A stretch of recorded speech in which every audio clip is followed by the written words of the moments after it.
teman-teman semuanya, perkenalkan nama saya Fiora Dilaratun Nafida dari Prodi PGSD dengan NIM 29/2022-001. Di sini, kami dari kelompok 1 akan menjelaskan tentang sistem peredaran darah pada ikan. Disimak dengan baik ya. Di sini saya akan menjelaskan definisi sistem peredaran darah pada ikan. Sistem peredaran darah pada ikan adalah sistem yang berfungsi untuk mengedarkan oksigen dan nutrisi ke seluruh tubuh ikan. Sistem ini terdiri dari jantung, pembuluh darah, dan darah. Sistem peredaran darah pada ikan bersifat tunggal, artinya hanya terdapat satu jalur sirkulasi peredaran darah. Sirkulasi tersebut dimulai dari darah dari jantung, mengalir ke insang untuk melakukan pertukaran gas, kemudian mengalir ke seluruh tubuh ikan dan kembali lagi ke jantung. Selanjutnya yaitu fungsi sistem peredaran darah pada ikan. Yang pertama, untuk mengedarkan oksigen ke seluruh tubuh. Yang kedua, untuk mengedarkan nutrisi ke seluruh tubuh. Yang ketiga, untuk mengedarkan sari makanan ke seluruh tubuh. Yang keempat, untuk mengeluarkan karbon dioksida dari tubuh. Yang kelima, untuk membantu menjaga suhu tubuh. Nah, selanjutnya terdapat perbedaan sistem peredaran darah pada manusia dan ikan. Perbedaannya antara lain yang pertama, sistem peredaran darah pada ikan itu bersifat tunggal, sedangkan sistem peredaran darah pada manusia bersifat ganda. Yang kedua, jantung ikan hanya terdiri dari 2 bilik saja, sedangkan jantung manusia terdiri dari 4 bilik. Yang ketiga, darah ikan berwarna merah tua, sedangkan darah manusia berwarna merah muda. Hai semua, perkenalkan nama saya Soraya Wulan Febrianti dengan NIM 29/2022-091 ingin membahas tentang nama ilmiah dari sistem peredaran darah pada ikan. Yang pertama adalah jantung, nama ilmiahnya adalah cardio, yang berarti sebuah rongga. Yang kedua adalah sinus venosus, adalah saluran penampungan darah dari pembuluh yang masuk ke atrium. Yang ketiga adalah atrium, yang berarti serambi jantung yang berfungsi menerima darah dari seluruh tubuh. Yang keempat adalah ventricle, bisa disebut dengan bilik jantung. Dan yang terakhir adalah conus arteriosus, tabung sempit yang memanjang antara atrium dari sisi kanan ventricle. 3. Darah ikan berwarna merah tua, sedangkan darah manusia berwarna merah muda. Selanjutnya, saya akan menjelaskan organ-organ pada sistem peredaran darah ikan. Organ yang pertama, jantung. Jantung merupakan organ utama dalam sistem peredaran darah ikan. Jantung ikan terletak di bagian belakang rongga insang, berdekatan dengan lengkung insang. Jantung ikan terdiri atas 4 bagian, yaitu sinus venosus, antrium, ventricle, dan conus arteriosus. Bagian pertama, sinus venosus. Sinus venosus adalah bagian jantung yang menerima darah dari vena. Sinus venosus terletak di bagian depan jantung dan berdinding tipis. Darah yang kaya karbon dioksida dari seluruh tubuh akan mengalir ke sinus venosus. Bagian kedua, antrium. Antrium adalah bagian jantung yang menerima darah dari sinus venosus. Antrium terletak di bagian tengah jantung dan berdinding sedikit lebih tebal dari sinus venosus. Darah dari sinus venosus akan mengalir ke antrium melalui katup antrioventrikular. Katup antrioventrikular berfungsi untuk mencegah aliran balik darah dari ventrikel ke antrium. Bagian ketiga, ventrikel. Ventrikel adalah bagian jantung yang memompa darah ke seluruh tubuh. Ventrikel terletak di bagian belakang jantung dan berdinding paling tebal dari semua bagian jantung. Darah dari antrium akan mengalir ke ventrikel melalui katup antrioventrikular. Bagian keempat yaitu conus arteriosus. Conus arteriosus adalah bagian jantung yang memompa darah ke insang. Conus arteriosus terletak di bagian depan ventrikel dan memiliki bentuk seperti kerucut. Darah dari ventrikel akan mengalir ke conus arteriosus melalui katup semilunar. Katup semilunar berfungsi untuk mencegah aliran balik darah dari pembuluh darah besar ke ventrikel. Selanjutnya, terdapat jalur peredaran darah ikan sebagai berikut. Jalurnya dari sinus venosus ke antrium, dari antrium ke ventrikel, dari ventrikel ke conus arteriosus, dari conus arteriosus ke insang, dari insang ke seluruh tubuh, dari seluruh tubuh kembali ke sinus venosus. Sistem peredaran darah ikan bersifat tunggal, artinya darah hanya mengalir satu kali melalui jantung.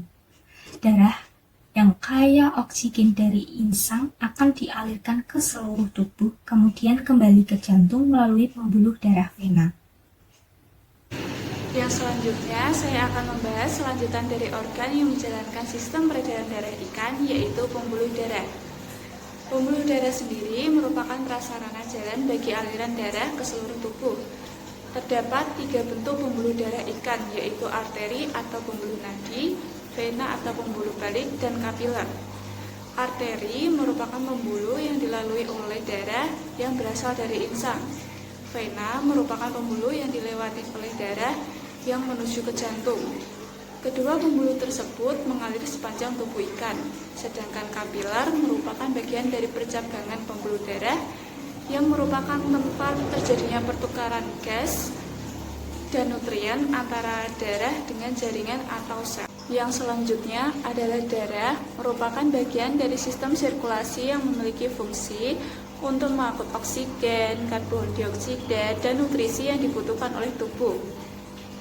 Selain itu, darah juga dapat membawa hormon serta membawa sisa hasil metabolisme dan bahan patogen. Darah mengangkut bermacam bahan termasuk ion anorganik dan sejumlah senyawa organik seperti hormon, vitamin, dan beberapa protein plasma. Yang pertama adalah plasma darah. Plasma darah adalah cairan bening yang mengandung bagian dari sel-sel darah, mineral terlarut, hasil serapan dari proses pencernaan, produk sisa dari jaringan, hasil sekresi khusus, enzim, antibodi, dan gas-gas terlarut. Ikan punya kadar protein plasma yang rendah dibandingkan dengan vertebrata yang tingkatnya lebih tinggi. Yang kedua adalah sel darah. Sel darah terbagi menjadi 2, yaitu sel darah merah dan sel darah putih. Yang pertama adalah sel darah merah, yaitu eritrosit. Sel darah merah ikan mempunyai inti dan berwarna kuning kemerahan. Sel darah merah berbentuk oval dan tipis. Yang kedua adalah sel darah putih atau leukosit.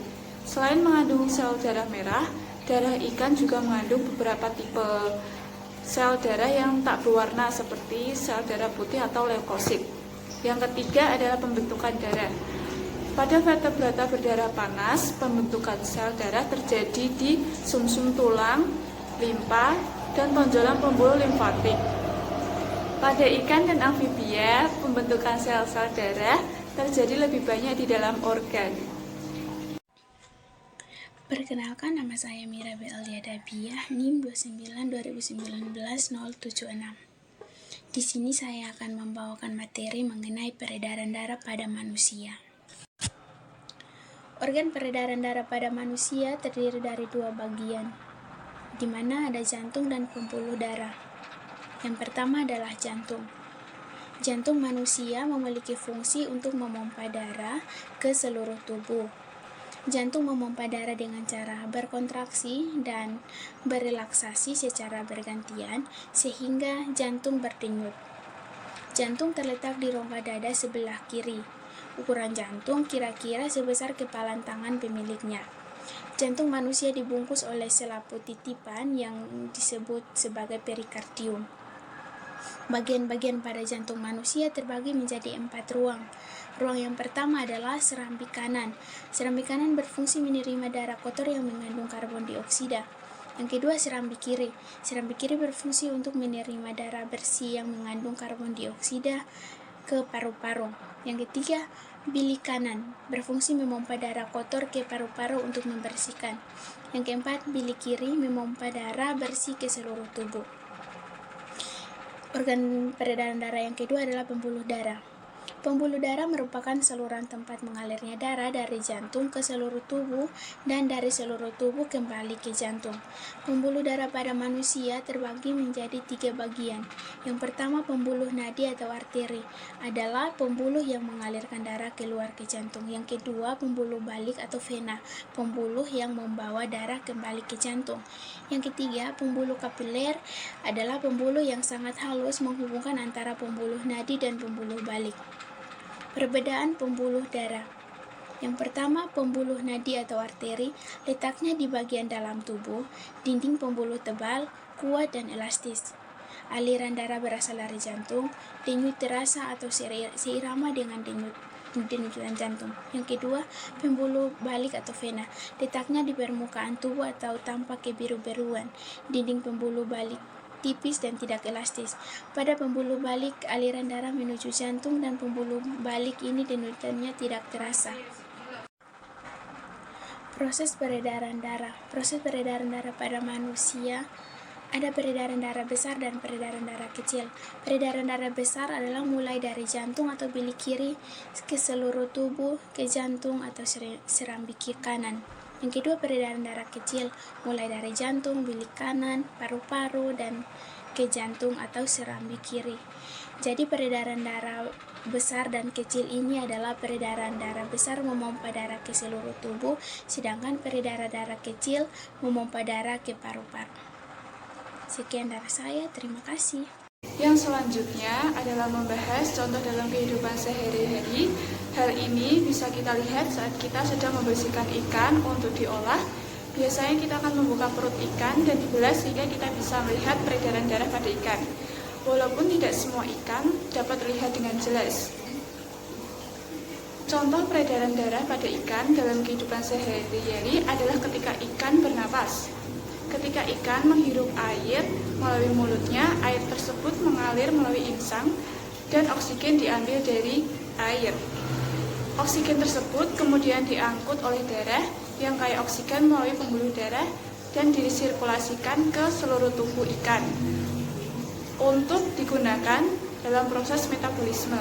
Setelah itu, darah yang kaya karbon dioksida akan mengalir kembali ke insang dan karbon dioksida akan dilepaskan ke dalam air melalui insang ketika ikan mengeluarkan napas. Seperti yang kita tahu, ikan menggunakan insang mereka untuk bernafas. Ikan bernafas dengan cara mengambil oksigen langsung dari air melalui insang mereka. Ketika air masuk ke dalam insang, oksigen yang terlarut dalam air berdifusi melalui dinding insang ke dalam pembuluh darah. Insang ini sendiri juga memiliki struktur yang khusus yang memungkinkan pertukaran gas terjadi antara darah ikan dan juga air. Di dalam insang, aliran darah dan aliran air memiliki jalur yang saling berlawanan, sehingga hal unik inilah yang bisa menyebabkan terjadinya pertukaran gas di filamen insang. Di dalam sistem peredaran darah ini pun memiliki beberapa fungsi. Yang pertama, aliran darah berperan sebagai transportasi bahan materi yang diperlukan oleh tubuh ikan, dan yang tidak diperlukan akan langsung dihantarkan ke organ pembuangan. Kemudian aliran darah berfungsi membawa oksigen ke seluruh jaringan bagian tubuh. Kemudian sebagai penghantar hormon ke organ, sehingga aliran darah berfungsi sebagai sistem saraf tambahan. Darah pun memiliki fungsi sebagai menjaga masuknya berbagai penyakit. Contoh sederhana pada sistem peredaran darah ikan ini juga terjadi pada manusia, yaitu sama-sama sistem peredaran darah tertutup, yang artinya darah hanya mengalir melalui pembuluh darah. Namun perbedaannya, ikan memiliki sistem peredaran darah tunggal dan manusia ganda. Peredaran darah manusia ada dua, yaitu peredaran sistemik dan juga peredaran pulmonari, yang dimana artinya peredaran darah sistemik itu darah dipompa dari jantung ke seluruh tubuh, sedangkan peredaran pulmonari dari jantung ke paru-paru.